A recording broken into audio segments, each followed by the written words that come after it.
There's multiple shapes and sizes. Just decide that a real fat guy is just a bear and it's hitting an animal. No, it's not gonna hit a bear. Well, yeah, I know that.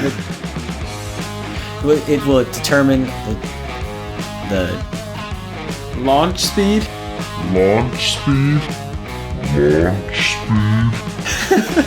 Stop! I'm trying to think. I'm trying to put my words together. You're rushing me. Am I helping? No, not at all. No one else can see my hands. Welcome to Launch Speed. We're back. Yeah. Back in the stewed. EO. Oh, please never do that again. Yeah, finally, it's been a while. It's been a while. What is it? We missed a week, didn't we? We missed a week. We Yeah. said we'd never do a long break again. This one wasn't as bad. Yeah, I mean, we were on vacation. Yeah. Well, and we'll get into that. But we decided to change up our format a bit. Slightly. Just a little bit. And we're just going to go ahead and start with our bear bits, which Let's go. the real interesting thing about this doesn't have to do with bears, but it includes bears. Okay. So there's this park called Polar Park. It's in Norway, and they pride themselves on like having a ton of animals. And one of the things you can do there is meet the wolves. That sounds terrifying. And so the reason I heard about this is because I was listening to something about interesting facts, and the interesting fact regarding this place was you're not allowed to wear wool when you go and meet the wolves because they might think you're a sheep. Wait, that's like legit. Like That's legit. Like a cotton. No, Nope. Sorry. cotton's not wool. No. Cotton comes from plant like sack. like a sweater. Wool comes from sheepses. Yes, you can't wear a wool sweater Can you wear a sweater that's like wool? if it's not wool. How do they know the difference? Wolves? Yeah. Well, you don't know what their sense of smell is like. Yeah, okay. I mean, it's been washed like 30 times. I bet it just smells like Glad. I don't know. Wrong detergent. Man, Regardless, that is what it says is not Okay. to wear a wool sweater. Fair enough. And, I mean, would you risk it? No, I wouldn't risk meeting wolves to start with. True. You're also supposed to kneel down. So because if you sit down, then you can't run away. I bow to nobody. I have no king. I thought that was interesting, but also sometimes they reintroduce wolves into the wild, which is like good and everything. But you can't just let an adult wolf that's grown up in more or less captivity. I mean, they have 1,100 dekar, which is 1,000 square meters. So that's 1.1 million square meters if I did that quick math right. I'm glad you brought that down to meters for us. Meters, yeah. I have no idea how that translates to acres or miles or anything like that. But they reintroduce wolves into the wild, and you can't just like take an adult captive wolf and be like, "Be free," because it'll probably die. Right. I'm sure they're feeding these animals. So what they do is they track wolves in the wild and keep track of when they're gonna have a litter. And when they have a litter, they take one of their pups and they take it to the den. They sneak in while the female's away. They roll it around in the feces and urine of the other puppies and then just leave it. And she doesn't notice. She's like, "Oh, I didn't count. I guess I have another one." Does it work? It works. That's how they do it. God, we're freaking wolf ninjas going on now. Well, the wolf's not sneaking in and dropping off the cub. It's people that are going in and dropping off the cub. That makes a whole lot more sense to me now. It's not a... You just brought up adult wolves Sorry. at first. I thought they had trained the wolf to like take a pup. That would be sweet. That would be sweet. Yeah, it's either way. It's interesting. But there are bears in this park again, Polar Park, and the bears in the wild, according to this website, can live up to 30 years old, but they live up to 50 years old in this park. So they're doing a good job. That's significantly longer. Probably because of the medical care and all the other things, healthier foods. I wouldn't want to be a bear doctor. Oh no. No. I mean, what if it wakes up? What if you trank it and it wakes up? You're dead. You dead?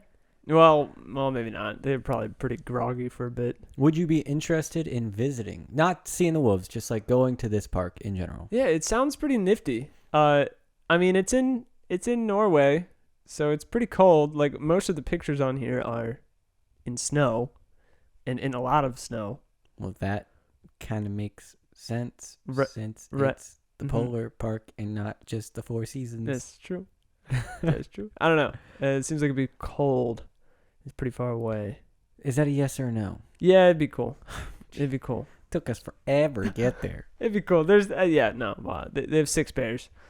Salt and Pepper, Balder, and Brutus, and some other ones. Are Salt and Pepper the same bear? No, or is that a couple? those are 2 different bears. Cool. Wait, maybe that's one bear. We have Salt and Pepper born in 2009. Yeah, that's one bear. Okay. You can't name a bear Salt and Pepper. They just did. I don't know why you're getting all caught up about it. Well, you don't name your child like. Gosh, I can't even think of any names. John and Jack. Or LaDasha. LA-A.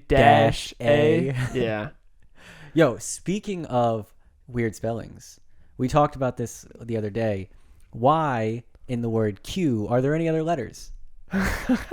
It's got like 4 extra letters it doesn't need. Yeah, I wondered about that, and I actually looked it up. The reason is because some a-hole in England 100 years ago thought it didn't sound fancy enough, so he added a bunch of extra letters to it. Wow. I feel like you made that up on the spot. Oh, I did. But it makes sense. There's no conceivable reason except for we have A and I as standalone letters. But that's about it. Right? Yeah. Yeah. I guess someone was like, you can't have a consonant without a vowel, right? I guess. But the point of vowels is that it makes it so that you can pronounce the words. Because if you just had a word that had 40 T's in it, you couldn't pronounce it. But the Q, way you say Q, it's not like you can't. Yeah, no, it doesn't make any sense. And then, like, when you're talking about a pool cue, it's spelled C-U-E. Yeah. Which is just obnoxious. Yeah. But moving on, did we have any excitements in the last 2-ish weeks? Yeah, we went to the beach. Oh, yeah. That was pretty sweet. It was a freaking blast. Disappointments along with that. What happened? What are your disappointments? We got ran out by a hurricane. Right. But we went back. We went back. So we were there for a total of 7 days. Yeah. We left on a Tuesday. We came back on a Tuesday. Yeah. We were there for a total of 7 days, but we basically missed a day and had to travel an extra 12 or 13 hours total. That's not so bad, I guess. Yeah, but let's hype up the vacation. Oh, yeah. Good things.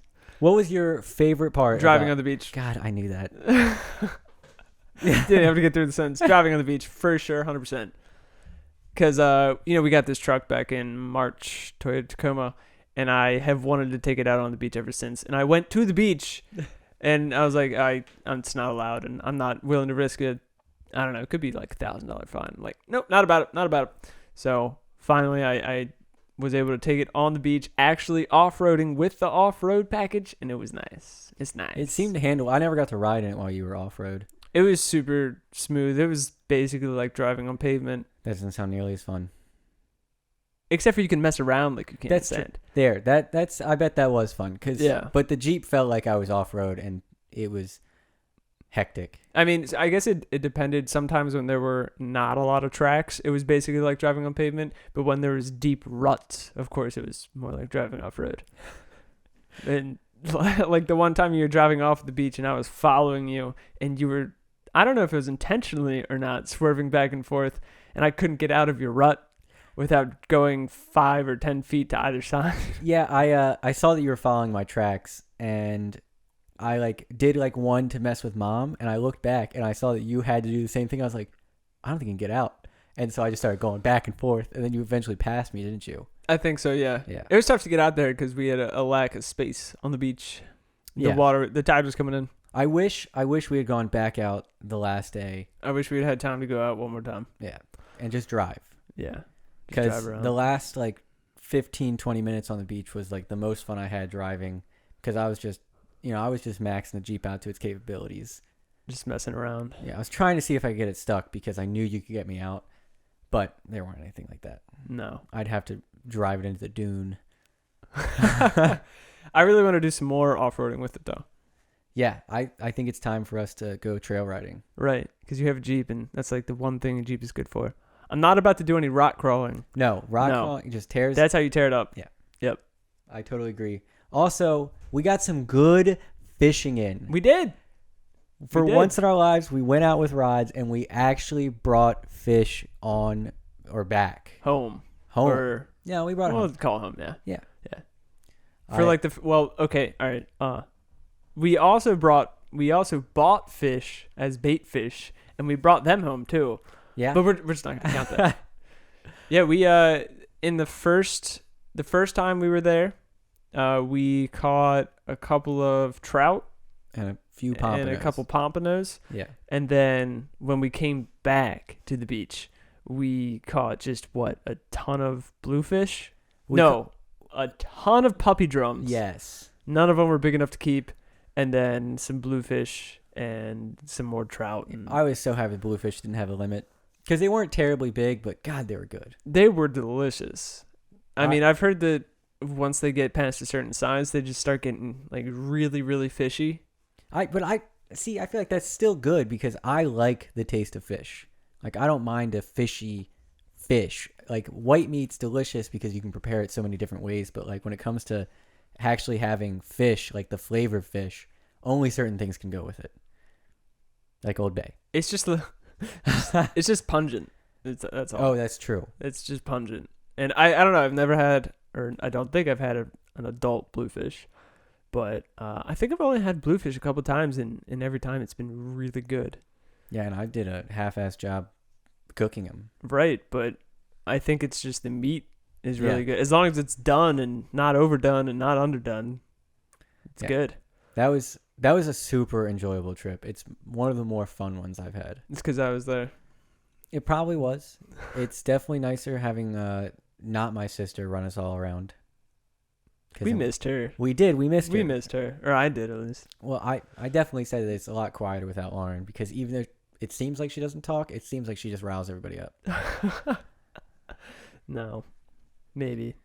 But that was an exceptional week. I'm glad we got to go back. Yeah. And I'm kind of happy to be back home, but I'm just looking forward to sleeping in my own bed. I understand. It's just tiring, and I mean, we drove we'll call it 24 hours in 8 days. No, I guess it's in 2 weeks. Yeah. It's split up. We drove like 18 hours in less than 2 weeks. Like in what, like 10 days? I was just going off 6 hours a trip. Oh. Well, Gotcha. Just rounding.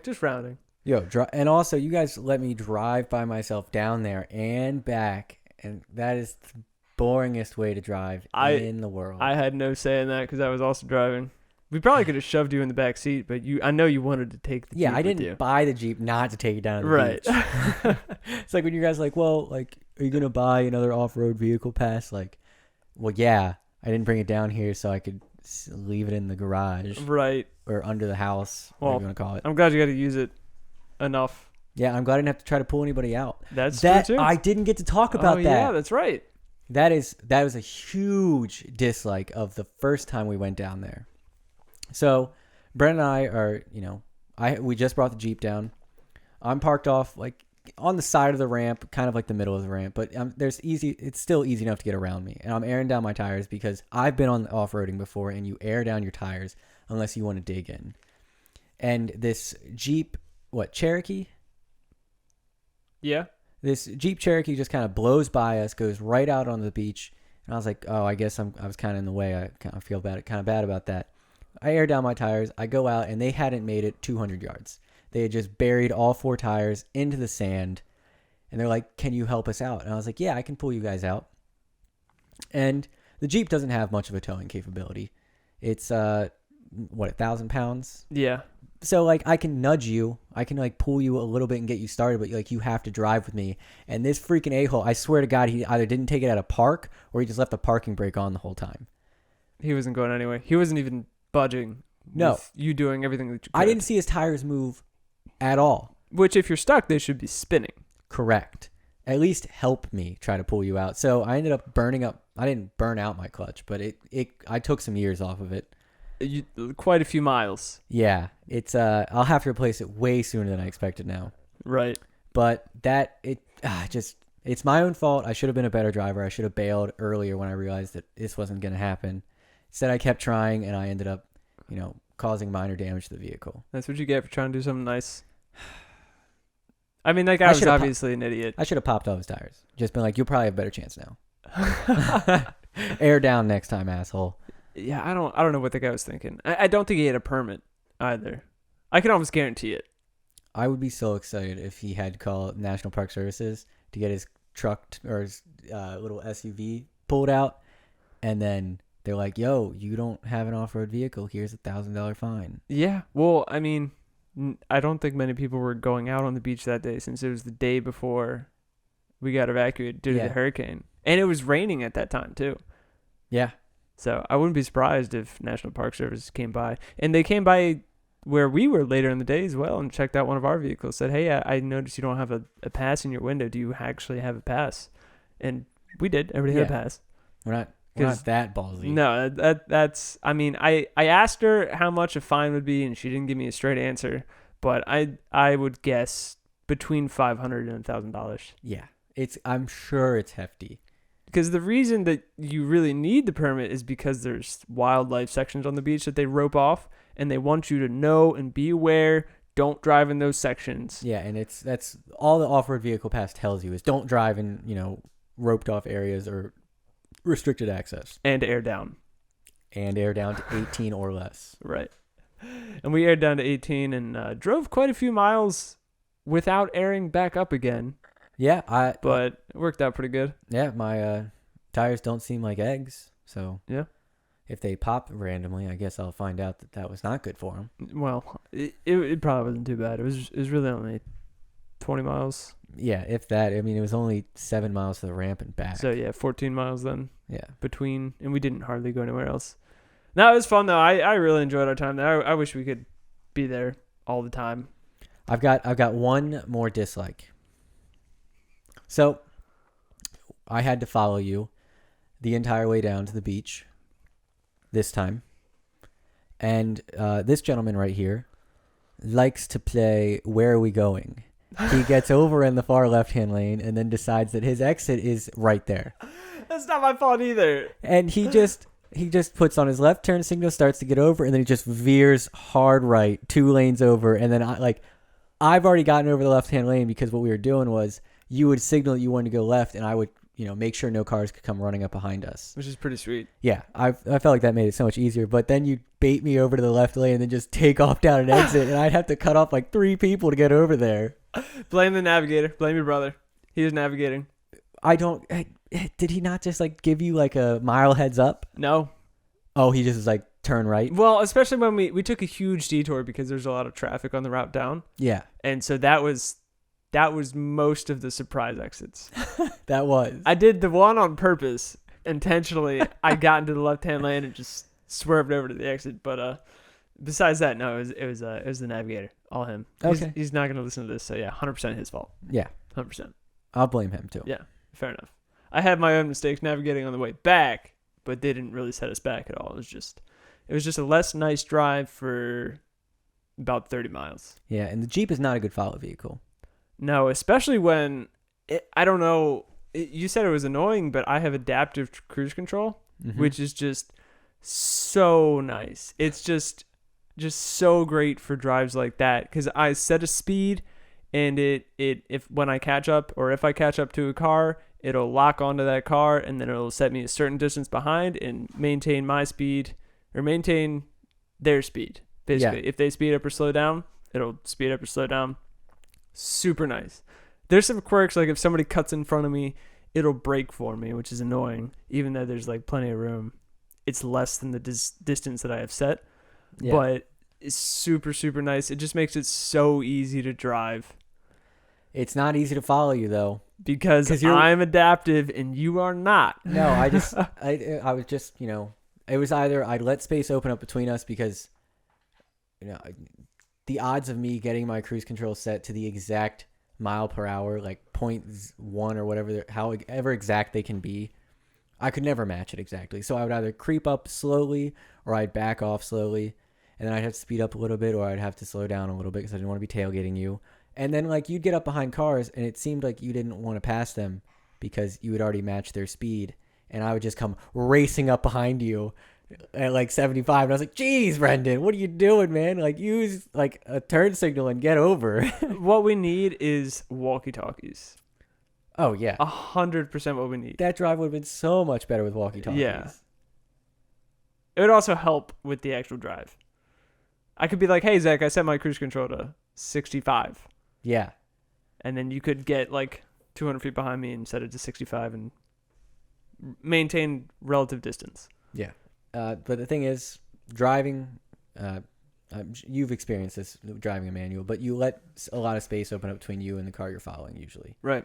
Because if they start to slow down, you don't have to downshift real hard. You don't have to mess around with your clutch. You can kind of just take it out of gear and coast.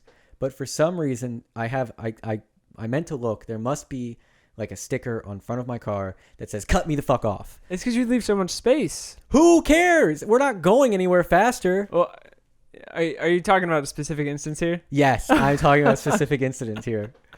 We were at a dead stop, because the bridge had just opened to get us let us go on the Outer Banks, and you were in front of me, and this truck was behind me, and I let about a quarter mile open up behind us because you were just like creeping and like driving an automatic. Like all you have to do is let your foot off the brake a little bit, and you kind of just coast forward. Right. Unlike me, I have to shift into first. I have to kind of like, gas it a little bit here and there and then take it back out of first and start to coast. So what I do is I just sit there until it's a huge space that I can just slowly accelerate for and, not have to shift as much or have to dick around with my clutch as often. Oh, I understand. But completely. this guy behind me he starts like creeping up slower and slower and slower to me. I can't even see his license plate or the fact he's driving a Chevy. Like he's It was just a Dodge. Was it? It was a Ram. Okay. I thought for sure. Whatever. He's an asshole. He drove like a Chevy. That's true. Came up super close to my tail end, and I was just like, dude, where are we gonna go? Like, yes, there's a huge space in front of me, but if I drive forward for 2 seconds, we're gonna come to a stop again. So let's just sit here for a bit, so it's easier on me. And then he just slams on his horn, and I was like, fine, you know what? I'll go a little bit. And I gave him thumbs up like, oh, are you happy? Are you happy with this? And I just took off because I had so much space between you and I was just like, I hope to God they're moving fast enough for me to like not rear end somebody. And he just came flying up behind me. And I thought he was just going to run in the back of me because he made no moves to get over to my left. No, not early. So at the last second, I got over at the same exact time he got over to the left. So it looked like I was just swerving to cut him off. I thought that's what you were doing. No, I still think that's what you were doing. I was trying to avoid him. Ah. He was, just absolutely booking it. Like, I'm sure he was going 100 because I was at 75. And he was just, he still caught me super fast. Wow. And then he caught up to you. I don't know if you brake checked him or not, but he slammed on his brakes super hard. And I just went right back around him in between you and Dad. I sped up so that he couldn't pass me because I didn't want him to pass me. Okay. As well. Because that's just annoying. Yeah. Then I did the same thing that you were doing. Opening up. Not as bad. I was letting a lot of space open up, and I could just see him back there, like lifting his hands, like in the what the fuck motion, like looking around and like being all irritated. And screw that guy. Yeah. I also tried to. We went over the reason for the slowdown was really that there was a puddle, and some people don't know how to drive through puddles.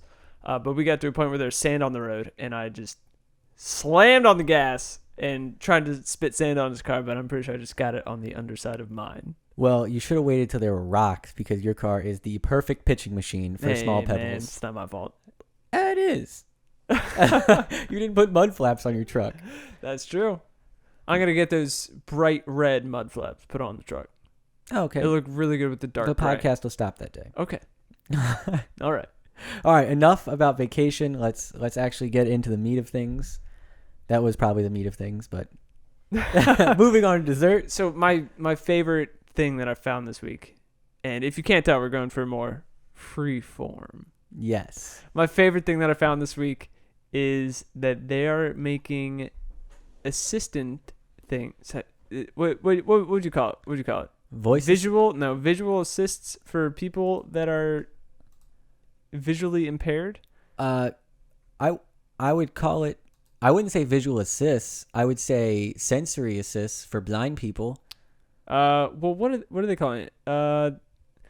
All Lego sets come with visual instructions, blah, blah, blah. They're releasing instructions in audio and braille for a small number of sets through a partnership with the Austrian Research Institute for Artificial Intelligence. So, this has to do with Lego. I don't think we've said that yet. No, we hadn't. We were trying to debate what we would call. Right. Because it's not visual aid because they're you blind. can't see. Right. So, aids for people with impaired vision to build Lego, i.e. blindness. Well, or just near blindness. Okay. I'm not sure what that entails. Well, imagine you're blind and then you can see a little bit. Like, I don't want to sound too callous here because, like, I get that, like, kids, like playing with things, and I'm sure they enjoy, completing a set, but, like, they can't see their end product. Right, and they have also nothing to base it off of. Like, who cares if you've actually built the Millennium Falcon if you don't know what it looks like? I mean, that's pretty callous. But, bro, that's exactly what I was thinking, though. I mean, good for them. I'm just not sure I really understand the point. I feel like Legos are not the toy of choice for the visually impaired. Yeah, I totally agree. Now, with what do you that. think would be, though? For the visually impaired? Yeah. I bet Connects would be a lot more fun than Legos. How? Because you can, like, there's, like, balls and stuff, and you can make tracks and get the ball to go down the track. I feel like that would be more fun and more realistic. Just so you can hear the ball rolling? Mm-hmm. Yeah. You make a track and be like, you put it down on top, catch it at the bottom, trip on something, fall over. This is getting pretty bad. I do want to know one thing, and I'm sure somebody out there could give me an answer, and I'm sure it'll be some snarky answer. This is a legit question. What does do not touch feel like in Braille? Like, where do you put a do not touch sign for a blind person? That's a good question. Because usually they're on the machines that you don't touch. Right. Maybe you just got to put it near. I don't know. What's a situation where you would have a do not touch sign? What are you thinking about? Like a museum? Maybe. Kind of like that. Because I feel like in a museum, you should know, well, okay, if you're blind. But still, you're going to know that you shouldn't touch things. Right. Right. I don't think a blind person would enjoy a museum if you can't touch things. I mean, like, there's pieces of machinery that are like do not touch, like electrical boxes or do not touch. I mean, once again, what blind Someone's got to touch them. Yeah, what blind person is going to go through an electrical box? Yeah. I think I'm going to guess here. Maybe I'm wrong. I'm going to guess that you can't be a blind electrician. Yeah, I could go with that. Because how are you going to know which wire is hot? Well, I mean, we're letting them build with Legos now. What happened? Well, we're going to get blind engineers eventually. Well, you can be a blind engineer. Can you? Yeah, for sure. Not a hands-on engineer. Makes sense. Yeah, I mean, it's not like they're less intelligent. No, they just have trouble with seeing things. Yeah, I mean, like, I guess some things would be hard. Like, mechanical engineering seems untouchable to me.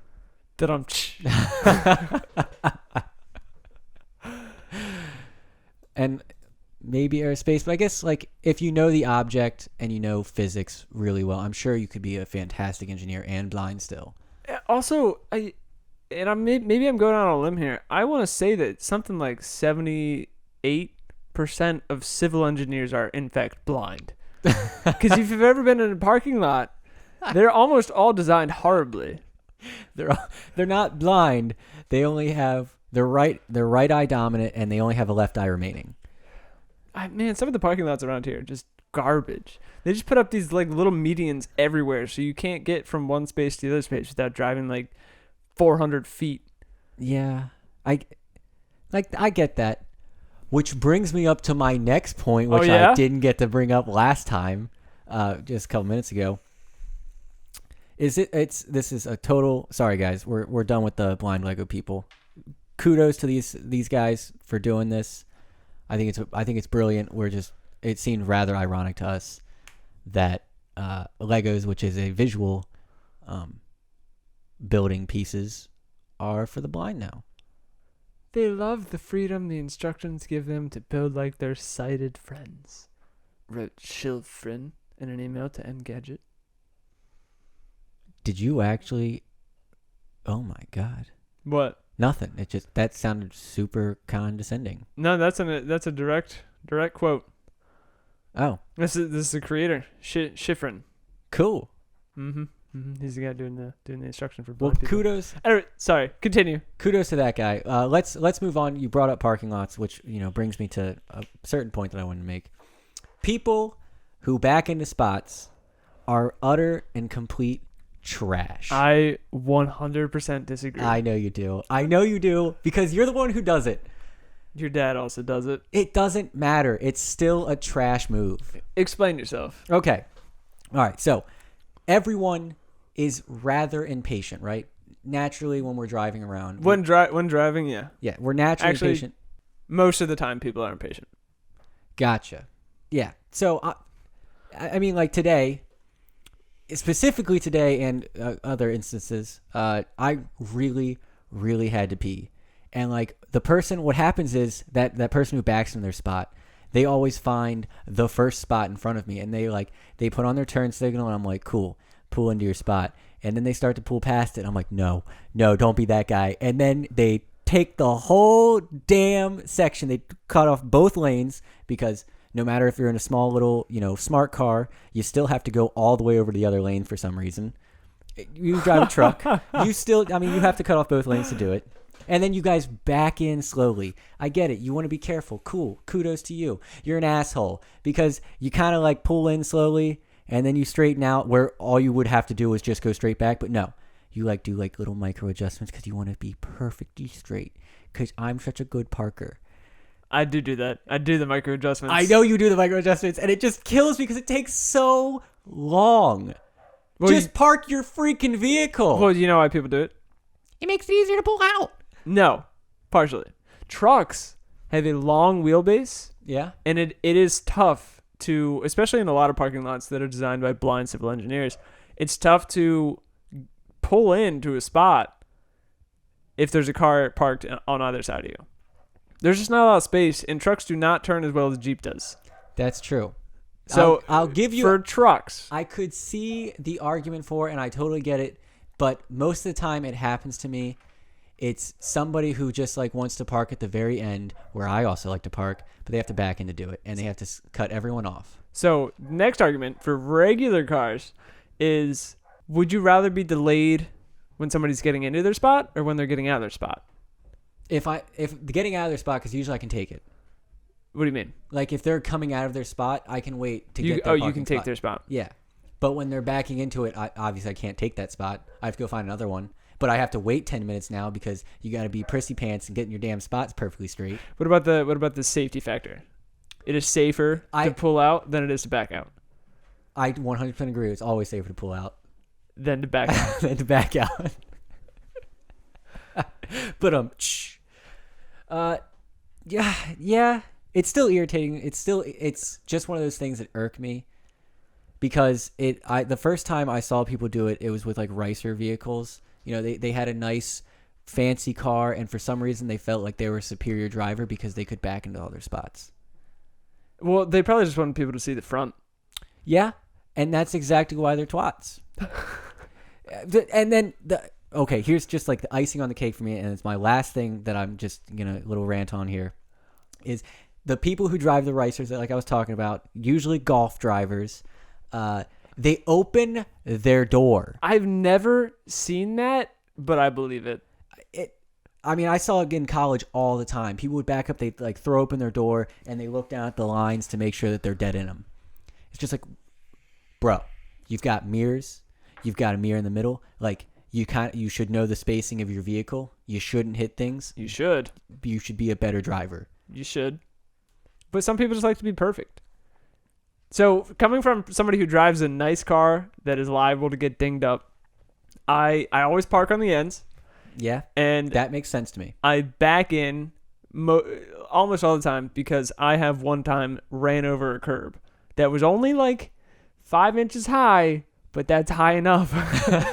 And you can't see, and you get a better sense when you have a rear view mirror or even camera. And also the clearance on the back of a vehicle is typically higher than the front. Okay, just a little bit. You make good points, and I can concede to it's not a complete garbage move. Total garbage. But it's still pretty hot garbage. What I would really want to see though is somebody in like a small car. Let's say a Toyota 86. Yeah. Is that what they call it, 86, or the Subaru BRZ? Yeah. I would love to see somebody back into a spot, open their door, and double park it. Park perfectly in between two spaces. I feel like you would legitimately get out of the car and shut their door on them. Oh yeah, I would kick the door shut. I wouldn't even just like be like, "Hey, here, let me help you. Apparently, you're handicapped." What are you, blind? Okay. This once again, we're just going off the cuff here because it's much more enjoyable to do it this way. Double parking nice vehicles. I mean, like actually nice vehicles, like $100,000 and more. Is it a trash move to double park them? Yep. Oh, see, I think it's perfectly acceptable. Well, because there are other ways to do it. What you got to do is you got to find a space on the corner. And this is what I do. And I don't drive a $100,000 vehicle. I find a space on the corner, I back in, and I get very, very, very close to the curb. Yeah. So only one person can park next to me, and there should be feet and feet of room. And if you combine that with parking really far away from where you're trying to go, like you go to Walmart, and instead of parking close to the door, you park as far away as possible next to a corner, there's no reason that you need to double park. Fair enough. Even if nobody's going to park there anyways, you just look like a tool if you're in two parking spaces. Yeah. So there's like, I can think of one example where it's always acceptable to double park, and that is a parking garage. Because there's no good places to park in a parking garage. The spaces are always tight. They so are. Even if you park all the way over on the end spot, someone just has to pull in a little bit tight next to that spot, and you're likely to get hit. So like those two little spots that usually sit near the elevator, they're not handicapped. I have no problem with like a Porsche, someone who spent over $100,000 on their vehicle parking double, because I get wanting to keep your valuables pristine. I get it.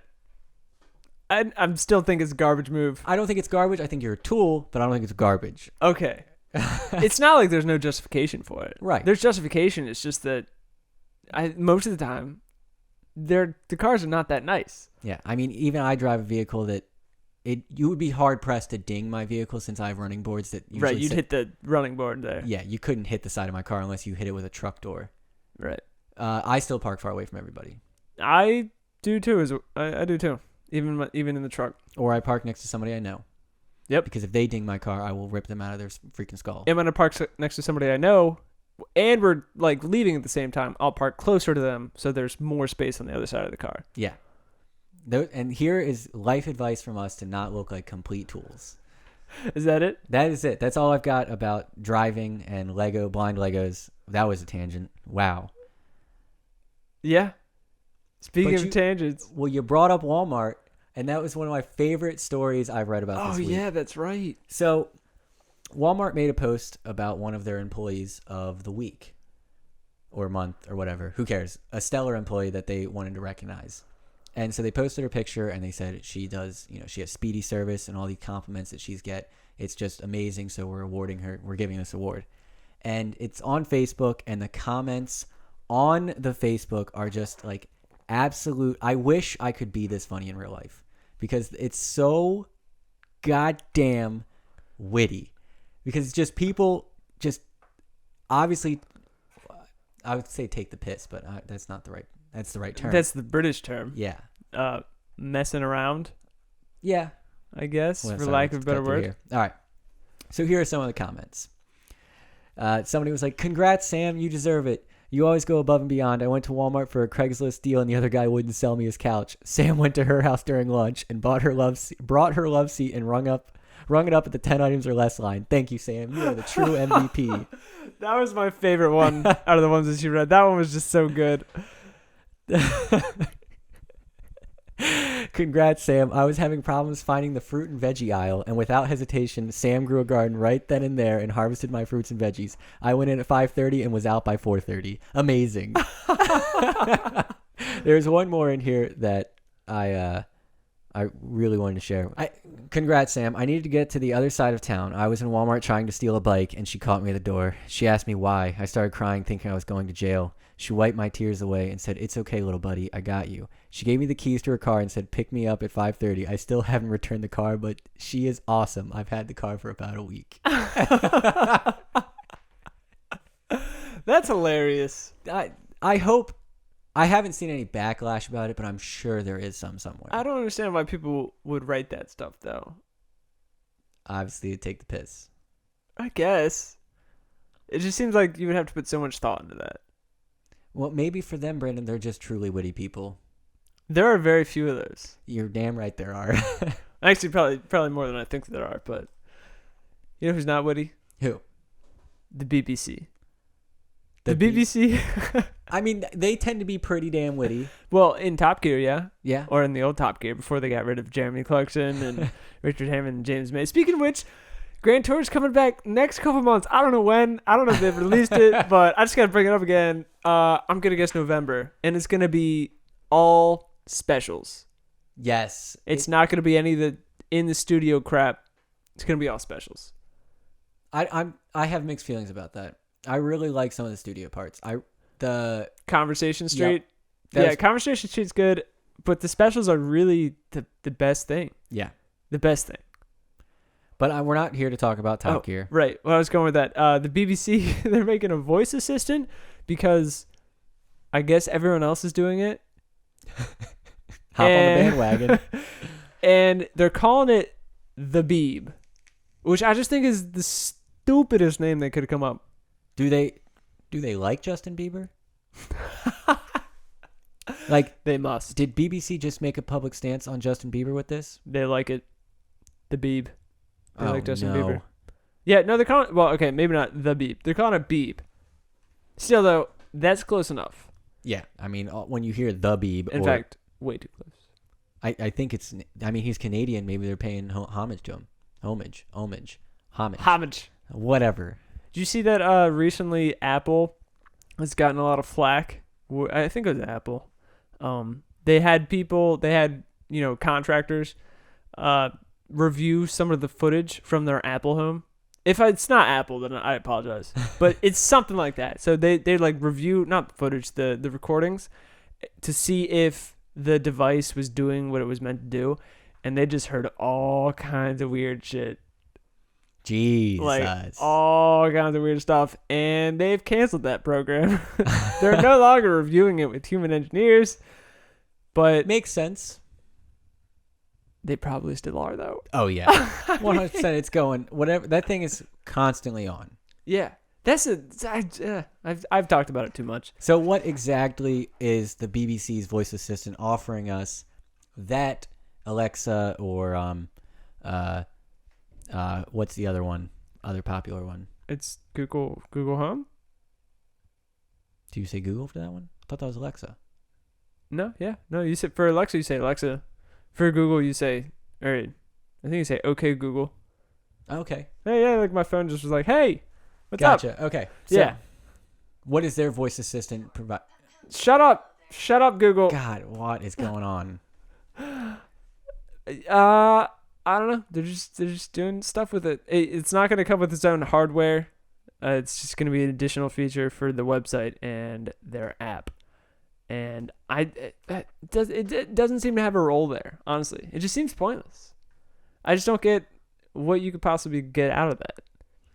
Oh, no.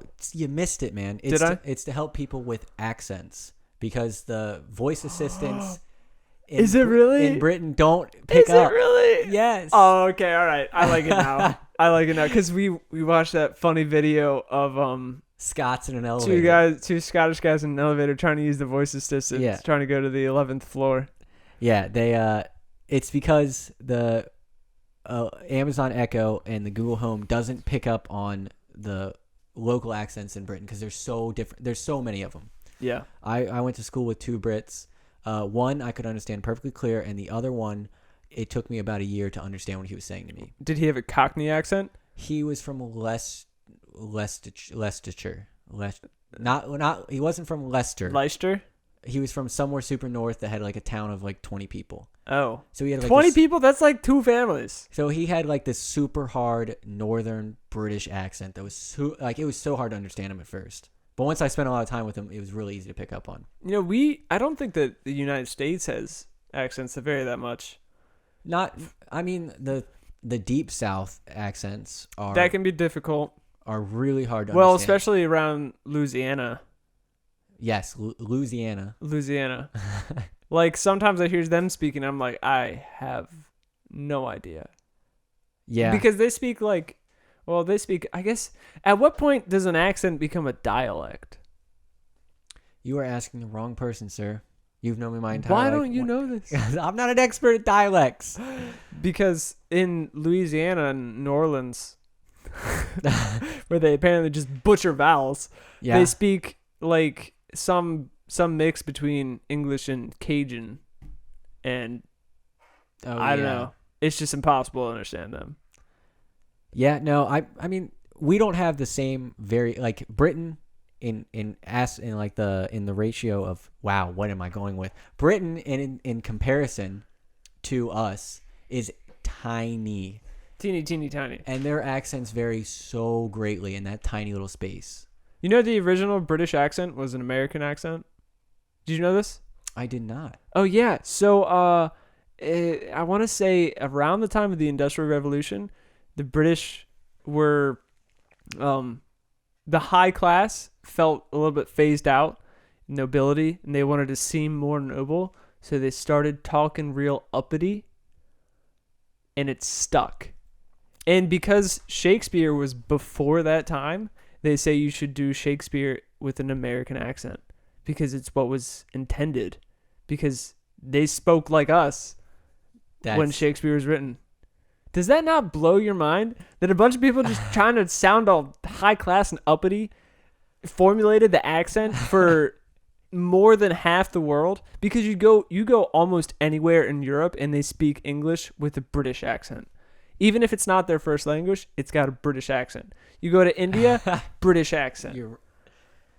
That's nuts. Once again, you've just astounded me with random facts, knowledge that I just don't understand where you get it from. I just pick up on things and can't put them down. We had this discussion down at the beach about the correct way to enunciate things.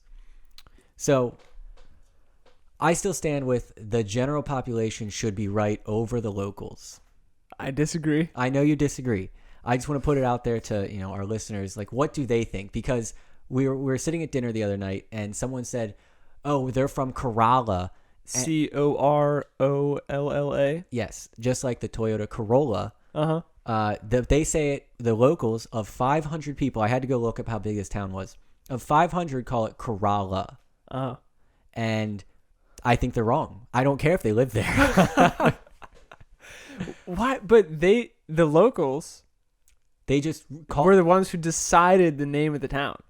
Yeah, just because they started off pronouncing it wrong doesn't make it right. Well, there's a town in Kentucky spelled the same way as Versailles, as in the Treaty of Versailles, and they pronounce it Versailles. Just because, once again, they're wrong. If the majority of the earth calls it Versailles, and it's spelled like that, if the spelling hasn't changed, it's still pronounced Versailles. Okay, I guess I will change everything I know and tell everyone that I live in Maryland. Ooh, it does. I'm okay with being wrong and saying Maryland, though. I'm okay with being wrong and saying Calvert County instead of Culvert County. Do you say Culvert? I do not. Oh. But that's actually how you pronounce it, I think. Well, no, that's how they like to say it. Yeah. Just because, like I said, just because the locals say it that way does not mean it's right. But they're the ones who decide. So If you found a town or state or a county and you decide to pronounce it one way, but when you read it, you could kind of interpret it multiple ways, and someone starts pronouncing it the other way, you're just gonna be like, hey, you know what? You're right. That's better. Yeah. Really? If they're like, that's not how that's pronounced in the Is English it language. fair to a town in North Carolina that the pronunciation of their town was decided by one Japanese guy? Yes. Well, now we know. Yeah. I just, there's, and then, okay, how about this? So the people of Baltimore say it Balmer. That's just wrong. Is it though? Because the locals say Balmer. Yeah, that's just a butchering of how... It's still Baltimore. It's Lord Baltimore. They just got lazy. My point stands that the locals can be wrong. Okay. All right, I'll give you that. They can be wrong, but they're not always wrong. Just because you think it's stupid doesn't make it wrong. In my world, it does. Oh, okay. Now we know. If you don't agree with Zach, you're just an idiot. Yeah. You might be right, but I still think you're an idiot. And on that note, I think it's time to wrap this one up, brother. Yeah. I'm down for that. Okay. This is a fun-ass episode to record. Thank you so much for listening and putting up with our nonsense. We will see you next week at the same time. We can't wait to have a live studio audience. See you next week.